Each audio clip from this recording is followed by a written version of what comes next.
कहने का भाव ये है पुण्यात्मा, जो प्रसंग चलता था वही आते हैं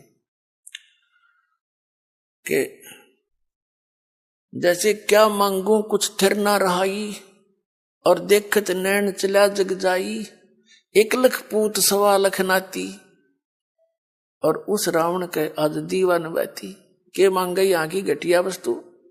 ठीक है भगवान दे रहा है, ठीक है, और डिमांड करो, ना देता ये मत सोचो कि भी भगवान ने ऐसा क्यों नहीं दिया। ये सब कुछ दे सकता आपको, ये जो चाहे सो कर सकता कबीर परमात्मा। इसकी डिक्शनरी में इम्पॉसिबल वर्ड नहीं है, ये वो समर्थ परमात्मा है। लेकिन बात यही ध्यान में रखना कि डॉक्टर उसी को वही वस्तु अलाउड करेगा जो उसके रोग में बढ़ावा, नहीं रोग ने सहयोगी हो। तो ये भी आप ध्यान रखना, ऐसी वस्तु आपको यहां से मिलेगी नहीं जो आपकी भक्ति का नाश करे, और बाकी आपका काम कोई 8 लगेगी नहीं। ये सत्कर मान लियो, बेसिक लिख लेना कि तक कोने में डायरी के।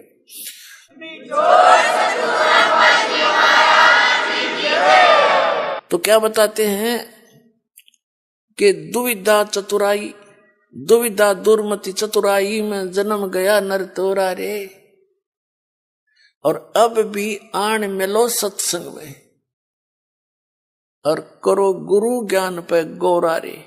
यानी गौर करो, इसमें गड़े ध्यान से विचार करो जो गुरु जी ज्ञान बताते हैं।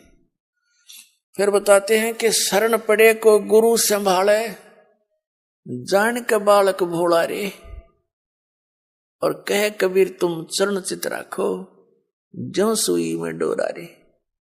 जैसे सुई में धागा डाल देते हैं और नीचे गांठ लगा देते हैं, धागा उस सुई के लटकता रहता है, उसके ऐसे चिपटा रहता है, उससे दूर नहीं हो सकता, उसको साथ साथ ले जाएंगे, साथ लटकता जाएगा।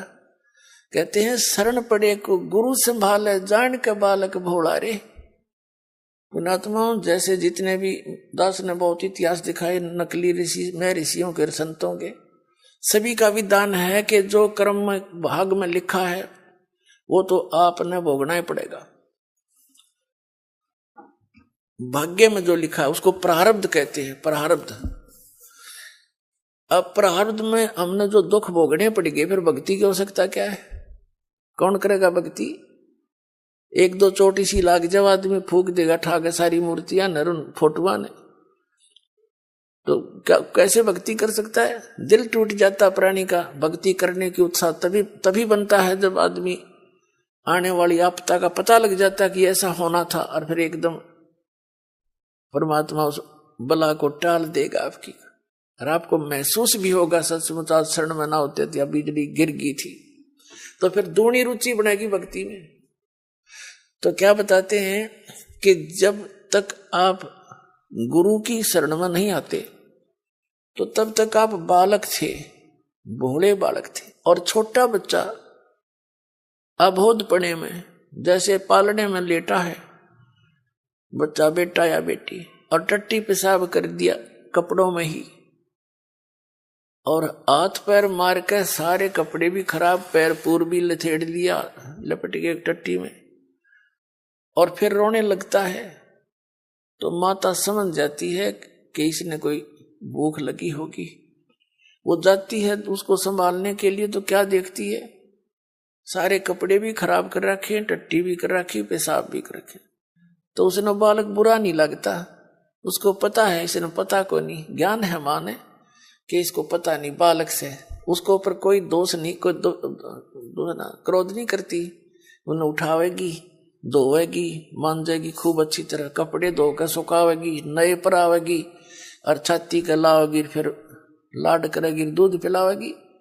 तो आज जब तक इस शरण में नहीं आते परमात्मा कबीर जी की में, आप ऐसे बच्चे हो, और अनजानपने में ना जाने कितनी गलती करके आप कति छिड़ गए, उसमें लथड़े पड़े हो। लेकिन कहते हैं शरण पड़े को गुरु संभाले, और जान का बालक भोला रे, कह कबीर तुम चरण चित राखो, ज्यों सुई में डोरा रे। आपका इतना काम है।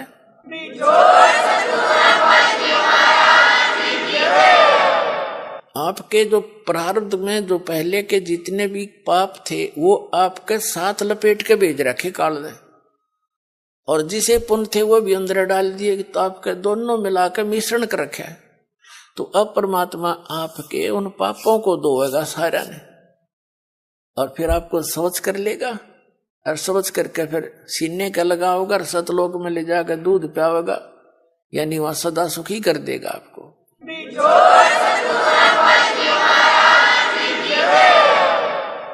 शरण पड़े को गुरु संभाल, जान के बालक भोरा रे, कह कबीर तुम चरण चित रखो। फिर आपका कर्तव्य बताया है कबीर साहब ने, आप भी अपने गुरु जी से ऐसा अभेद संबंध कर लो, मन में दोष नहीं आवे। जिस दिन आपके गुरु जी के प्रति कोई विकार आता है, यानी कोई कमजोरी झांकते हो गुरुदेव के अंदर, तो उस दिन आपका नाम खंडित हो जाता है। और काल यही चाहता है कि ये एक बार संत से इसका कनेक्शन कट जा, फिर यो कितना धक्के खाए जाइयो, कहीं तेरा लंबा चौड़ा का क्षेत्र है इसका, तो फिर इसको यही उलझा कर मार देता है। तो परमात्मा कहते हैं द्वार धनी के पड़ा रहे, धक्के धनी के खावे, 100 काल जगजोल ही पर द्वार छोड़ नहीं जावे। एक ये फाइनल फार्मूला है इस भक्ति मार्ग में। इस परमात्मा कबीर जी के धनी के द्वार पर पड़ा रहे और इसी के धक्के खावे, 100 काल जगजोल ही, कितना ही काल आपको झटके देता दिखे पर परमात्मा से दूर नहीं होना, यह बहुत बड़ी भूल हो जाएगी आपकी।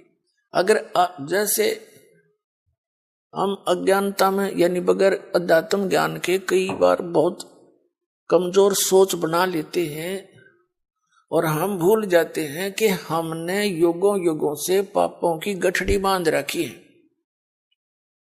और उसके लिए परमात्मा कहते हैं धीरे धीरे रे मना, धीरे सब कुछ हो, माली सींचे 100 घड़ा तो समय आए फल हो। आप जी ने भक्ति का बीज ईब बोया है युग, कितने युगों के बाद। अभी तक आपकी पिछले संस्कार ही चल रहे थे, और कहीं थोड़े बहुत पुण्य कर दिए, कि दाने डाल दिए, को छोटे मोटे पुण्य, वो स्वर्ग में बर्बाद कराए आप। पुणात्माओं, ये भक्ति युग है। अब ये चौथा युग का बीच का समय है। इसमें अब करोड़ों की, कई करोड़, यानी पूरे विश्व में ये भक्ति पर लगेंगे प्राणी, अरबों खरबों की संख्या में। और जो पार होगे वो तो होगे, और रह भी बतेरे जाएंगे। तो वो जो रह जाएंगे ना, उनकी दुर्गति घनी होगी, क्योंकि ये कमाई तो इतनी गजब की बनेगी आपकी। पहले मंत्र से बहुत गजब की कमाई बन जाती है, जबरदस्त भक्ति धन संग्रह होता है आपका। और फिर उनके अगर आप पार नहीं हुए तो क्या करेगा आपके साथ में। जैसे आपकी भक्ति धन इन ऊपर के लोकों में आपको इनका प्रतिफल मिलेगा, जब सतलोक नहीं जान पाए तो फिर ऐसे बनेगी आपके साथ। इस मूल कमल में गणेश जी का जाप है, आपको दिया जाता है, इसका भक्ति धन आपका इकट्ठा हो रहा है, और पार हुए नहीं तो आगे छड़ी यही रहेगी आपकी। फिर ये लुटेरे आपको टर्न बाई टर्न लूटेंगे। आप गणेश जी के लोक में जाओगे, वहां गण बना देंगे आपको, आपकी पूंजी होगी, रेस्टोरेंट तैयार है, उसका कमीशन है इन देवताओं का। जैसे होटल के मालिक होते हैं, उनका कमीशन होता है वो अलग से, यानी उसमें अपना नारा चार्ज लगाते हैं उस बिल में। तो आप कहीं किसी में 10% आपकी कमाई से, किसी में 15%, किसी में 20-25%, ये अपना लेते हैं, तब अपना गुजारा चला रहे हैं। ये कंगाल लोग है 21 ब्रह्मांड तक का उस सतलोक की दृष्टि में। और आप भक्ति के धनी लोग वहां जाते हैं, जैसे यहाँ कुल्लू मनाली में जाते हैं गर्मियों में सेठ लोग, और 10-20 हजार रुपये खराब करके उल्टे फिर आ जाते हैं मुंह लटका के कर्म क्षेत्र में। तो आप इस मूल कमल के मंत्र का जाप जो आपको दिया जाता है गणेश जी के लोक में, वहां ठाठ करोगे, यहाँ के नकली ठाठ। जब वहां आपकी ये पूंजी समाप्त हो जाएगी, उसके बाद आपको भेजेंगे ब्रह्मा जी के लोक में, क्योंकि उसका भी जाप आपने कर रखा है। वहां जब आपकी धन खत्म हो जाएगा, फिर जाओगे विष्णु जी के लोक में, क्योंकि उनका भी आपने धन इकट्ठा कर रखा है। फिर उसके रेस्टोरेंट में वहां रहोगे। उसके बाद फिर जाओगे आप श्री शिव जी के लोक में, उसकी भी कमाई करते हो, मंत्र जाप करते हो। फिर जाओगे दुर्गा जी के लोक में, और वहां भी जब समाप्त हो जाएंगे फिर आपके 2 मंत्र का जाप और रह गया, ये 2 अक्षर का सतनाम का जाप। तो उससे जाओगे आप फिर ब्रह्मलोक में, इस काल के निज लोक के अंदर। वहां कोई हजारों युगों तक आप उस ब्रह्मलोक में रहोगे।